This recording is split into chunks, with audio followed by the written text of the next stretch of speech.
ඇත්තටම අපේ ජීවිත ගත්තොත් පින්වතුනි පවක් කරන්න හේතුවක් නැහැ. මට එක හේතුවක් පෙන්වලා දෙන්නයි මම පවක් කරන්න ඕනේ කියලා.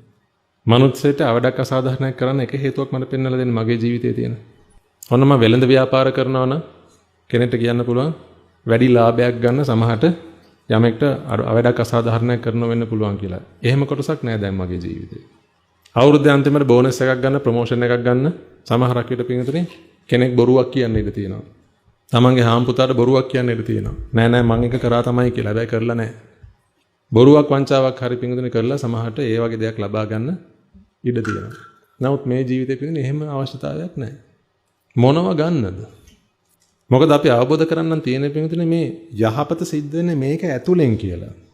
එහෙනම් අතට අහු වෙන දෙයක් නෙමෙයි නම් යහපත සිද්ධ වෙන්නේ පින්වතුනි. ඔන්න ඔය අවබෝධයටපත් වුණාට පස්සේ ඇත්තටම පින්වතුනි මේ අතේ තියෙන දේ ගැන බින්දු මාත්‍රයක නේ වටනකමක් නැහැ.